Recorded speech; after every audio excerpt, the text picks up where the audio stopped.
इंदौर के नजदीक बाईपास की कॉलोनियों में लगातार हो रही चोरी के मामले में पुलिस के द्वारा खुलासा करते हुए 4 चोरों को गिरफ्तार किया गया। बताया जा रहा है कि सभी आरोपी रिश्तेदार लगते हैं और बहन के घर पर ही उन्होंने चोरी की वारदात को अंजाम देने की योजना भी बना ली थी। दरअसल बढ़ती ठंड के साथ बाईपास पर स्थित कनाड़िया थाना क्षेत्र में कई कॉलोनी में चोरी की वारदातें घटित हुई थी, जिसको लेकर पुलिस द्वारा खुलासा किया गया कि पूरे मामले में जानकारी देते हुए डीसीपी अभिनव विश्वकर्मा द्वारा बताया गया कि Rituraj height Sampat hills बिचौली SP villa में मुख्य रूप से चोरी की वारदातें हुई थी, जिसको लेकर कनाड़िया पुलिस द्वारा लगातार जाँच पड़ताल की जा रही थी। वहीं फरियादियों के घर से चंद घंटे में चोरों ने चोरी की वारदात को अंजाम देकर लाखों रुपए के सोने चांदी के जेवरात और नकदी लेकर फरार हो गए थे। पूरे घटनाक्रम में पुलिस द्वारा तमाम सीसीटीवी फुटेज और सबूत के आधार पर राकेश, अजय और हरीश नामक व्यक्तियों को गिरफ्तार किया गया है। बताया जा रहा है कि सभी आपस में रिश्तेदार हैं और इसमें राकेश नाम आरोपी की बहन के घर पर सभी लोगों ने इकट्ठा होकर चोरी की योजनाएं बनाई थी और अलग अलग दिन रेकी करने के बाद चोरी की वारदात को अंजाम दिया गया था। फिलहाल पुलिस द्वारा मामले में पकड़े गए सभी आरोपियों से पूछताछ की जा रही है, तो वहीं इनसे जुड़े हुए अन्य आरोपियों की भी तलाश की जा रही है।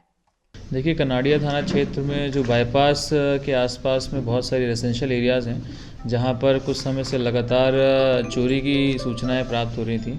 कई घटनाएं भी हुई हैं और कई जगह चोरी का प्रयास भी हुआ था, जिसके चलते हम लोगों ने लगातार रात्रि गश्त को इम्प्रूव किया और उसमें जो घटनाएं हुई हैं उसमें स्पेशल टीम लगा करके उनमें जो आरोपी हैं उनको तलाश करने का प्रयास किया था। इसी क्रम में एसपी विला और संपत हिल्स के घरों में जो चोरियां हुई थी उसमें फुटेज के तलाश करने के उपरांत में और कई प्रकार की तकनीकी साक्ष्य एकत्रित करने के उपरांत में कुछ लोगों की जानकारी प्राप्त हुई थी, जिसमें से एक व्यक्ति जिसका नाम जीतू उर्फ छीतू, जो कि बाणगंगा का रहने वाला है, इसको गिरफ्तार किया गया था। इसके पूर्व में लगभग 18 से अधिक अपराध पंजीबद्ध पाए गए हैं और ये लगातार चोरी की घटनाओं में सम्मिलित रहा है। इससे अच्छे तरीके से पूछताछ करने पर इसके पूरी गैंग के बारे में जानकारी एकत्रित करी गई और कुल 5 इसकी गैंग के सदस्यों को गिरफ्तार किया गया है, जिनके नाम राकेश पिता मगन सिंह, अजय पिता विष्णु मेड़ा, राकेश और छोटू पिता जवर सिंह मेड़ा, हरीश पिता गणेश बिडारे। इनमें से 2 देवास के रहने वाले हैं, 2 बाणगंगा थाना क्षेत्र के रहने वाले हैं और 1 चंद्रनगर थाना क्षेत्र का रहने वाला है। ये सभी अपनी बहन जो कि 140 स्कीम के पास में रहती हैं, उनके यहाँ पर मिलने के बहाने आते थे और वहाँ पर बैठ करके ये पूरे प्लानिंग करते थे कि किस प्रकार से यहाँ आसपास के जो कॉलोनीज़ हैं वहाँ पर टारगेट करके इस घटना को अंजाम देना है। अभी तक की पूछताछ के अनुसार इनके द्वारा कनाड़िया थाना क्षेत्र में, तिलकनगर थाना क्षेत्र में, विजयनगर थाना क्षेत्र में, खुड़ैल थाना क्षेत्र में, एरोड्रम थाना क्षेत्र की कई घटनाओं को कबूल किया गया है और इनसे लगभग 3 लाख से अधिक का मशरूका अभी फ़िलहाल बरामद किया गया है, जिसमें काफ़ी सारे सोने और चांदी के आभूषण हैं। इनफैक्ट जो इन कई अन्य आभूषणों को बेच करके जो पैसा कमाया गया उससे खरीदी हुई गाड़ियाँ, जिसमें एक पल्सर मोटरसाइकिल है, एक TVS की मोटरसाइकिल है, इनको जब्त किया गया है। पूछताछ में भी अन्य चोरियों का खुलासा होने की संभावना है, लगातार पूछताछ की जा रही है। बहन का क्या रोल है सर? बहन भी शामिल है?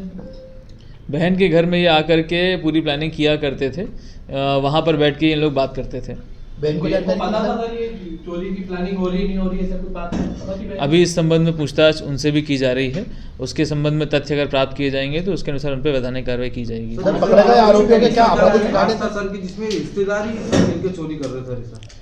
जो आरोपी पकड़ाए गए हैं इनमें सभी के आपराधिक रिकॉर्ड पाए गए हैं और सभी पेशेवर चोर हैं। लगातार इनके द्वारा चोरी की घटनाएं करी गई हैं और ये आपस में दूर दूर के रिश्तेदार भी पाए गए हैं, इसलिए इनके द्वारा ये साथ में मिलकर के घटनाएं करी गई हैं। चोरी का सामान सर बेचने वालों को भी गिरफ्तार किया है इस पूरे मामले में? इसमें पूछताछ लगातार जारी है। जिनके पास से सामान जब्त किया जाएगा उनको भी गिरफ्तार किया जाएगा।